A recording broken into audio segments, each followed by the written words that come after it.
শুরু হয়েছে রমজান মাস। মুসলিম সম্প্রদায়ের জন্য পবিত্র এ মাস। রমজান সিয়াম সাধনার মাস। এবার বাংলাদেশে রমজান মাস শুরু হয়েছে কাঠফাটা গরমে। সেজন্য সেহরি থেকে ইফতার পর্যন্ত প্রায় 14 ঘন্টা সুস্থ থেকে রোজা পালন ও ইবাদত করতে পারা একটা চ্যালেঞ্জ।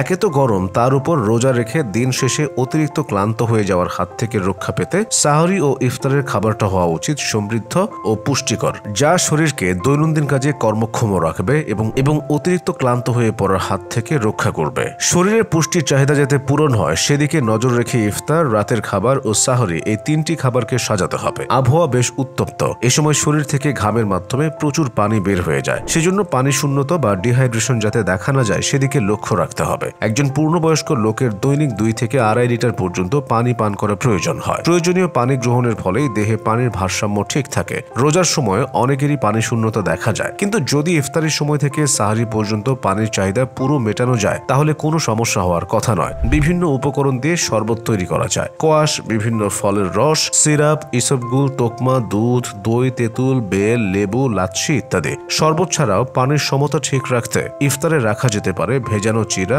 দুধ, দই বড়া, হালিম, ফালুদা, তাজা ফল ইত্যাদি। রোজা রাখার পর ইফতার প্রথম খাবার, তাই সেটা স্বাস্থ্যকর হওয়া প্রয়োজন। সাধারণত আমরা ইফতারে মুখরোচক ভাজা পোড়া খাবার খেয়ে থাকি। এগুলোতে প্রচুর তেলের ব্যবহার হয়, যা শরীরে ট্রান্স ফ্যাট তৈরি করে। যারা বিভিন্ন ধরনের স্বাস্থ্য ঝুঁকির মধ্যে রয়েছেন তাদের ঝুঁকি আরো বাড়িয়ে তোলে। এছাড়াও এসব খাবারে প্রচুর লবণ রয়েছে, যা শরীরকে পানি শূন্য করে, অ্যাসিডিটি বাড়ায়, অস্বস্তি তৈরি করে। তাই এ ধরনের খাবার এড়িয়ে চলাই ভালো। এজন্য বাড়িতে তৈরি স্বাস্থ্যকর খাবারের উপর জোর দিতে হবে। যেমন চিকেন ফ্রাইয়ের বদলে বাসায় তৈরি গ্রিল চিকেন খাওয়া যেতে পারে। খাবারে কিছুটা শর্করা যোগ করতে হবে, সেটা হতে পারে চিড়ে, মুড়ি বা লাল আটার তৈরি একটা পাতলা রুটি, এমনকি সামান্য ভাতও হতে পারে। সেই সাথে অবশ্যই সবজি থাকতে হবে। তরল খাবারের বিষয়ে সতর্ক থাকতে হবে। বাজারের রঙিন পানীয় এড়িয়ে চলতে হবে। এই গরমে ঘরে তৈরি লেবুর শরবত, বেলের শরবত, ডাবের পানি খুব দ্রুত শক্তি প্রদান করে এবং শরীরকে ঠান্ডা রাখে। অবশ্যই মৌসুমী ফল রাখতে হবে। ফল থেকে পাওয়া যায় ভিটামিন সি, অ্যান্টিঅক্সিডেন্ট। রকমারি ফল ইফতারকে সমৃদ্ধ করবে। এই মৌসুমে যেসব দেশি ফল বাজারে পাওয়া যাচ্ছে সেগুলো খেতে হবে। ফলের জুসের সাথে অতিরিক্ত চিনি না খাওয়াই ভালো। মাছ,